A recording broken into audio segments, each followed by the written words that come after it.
National Nutrition Natural Health Reviews. 3 minutes of the latest naturopathic info with Canada's leading nutrition experts. Watch, learn, and get healthy naturally. Hi there, I'm Naturopathic Doctor Jonathan Beatty, health expert here at Nationalnutrition.ca. When I first graduated from naturopathic college, I was all full of energy. I was excited to get out and practice and start healing the world. And, I was going to cure everybody with diet, exercise, and stress management. Now, one of the things that I, find myself doing more and more often is recommending supplementation of nutrients. And, this kind of goes against the whole idea of ensuring adequate nutrition through diet, but not entirely. I am still a very big believer that we need to eat a proper diet, as most diseases or many diseases that I see are actually related to some level of nutrient deficiency. So a nutrient is the basic molecule required to support and sustain life in the absence of disease. Therefore, any level of nutrient deficiency is automatically going to result in some level of disease state. And what makes this even more complicated is that oftentimes when you have one nutrient deficiency, you'll often have multiple nutrient deficiencies. And why this is a problem is that it clouds the symptoms. See, when we talk about something like a vitamin C deficiency, we often hear of scurvy.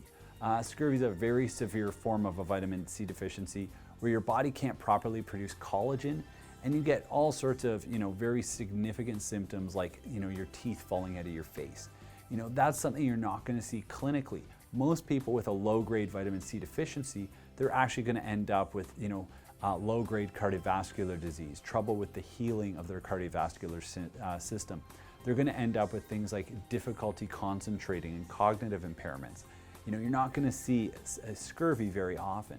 And of course, that all gets further complicated if there also happens to be multiple B vitamin deficiencies, magnesium deficiencies, calcium deficiencies. And so people end up with these complex problems that doctors have difficulty identifying. And part of the reason is that most physicians are trained to see, a vitamin C deficiency only as scurvy. Many of them don't realize that cognitive deficits can be a result of a vitamin C deficiency. And so for that reason, oftentimes people end up on medications and all sorts of other interventions that are inappropriate because the whole cause of their disease state in the first place is a nutrient deficiency. And so for this reason, I often recommend supplementing people's diets using, pills or powders or liquids of vitamins, minerals, and other nutrients to ensure that we're getting, adequacy of the required nutrients to prevent disease states. The other thing I often find myself recommending are herbal products. Herbs are these things that we used to often eat in large amounts in our daily diets, and they were things that gave us, they had health-giving benefits. So a lot of this stuff has been lost over time. We've come down to, a very, very narrow range of foods that we eat. Most people, if you walk out into your lawn, you'll probably find 3, 4, 5 different edible medicinal herbs that, our ancestors would have eaten.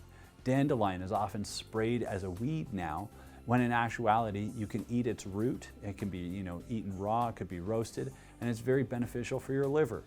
The leaf of the dandelion, if you go and buy a spring mix at the grocery store, you'll typically see dandelion is one of the ingredients. It's a bitter herb that it's helpful for digestion. It also helps to cleanse the urinary tract. So here's one example of a simple food that we no longer eat. However, what we often do now is take it as a supplement. So people find a concentrated, medicinal form of it and take it either as a tincture, a tea, or as a capsule or a tablet. And that's one way that we can get these herbs into our systems when people are no longer, willing to, or people no longer know how to consume them in their diet. So that's another reason I'll often supplement people, is just because of, essentially inadequate diet. And then last but not least, one thing that we haven't taken account of is the fact that the food we grow today is lower in nutrient content than the foods we used to grow. Because of our intensive farming practices and some of the ways we farm, our soil has become depleted itself.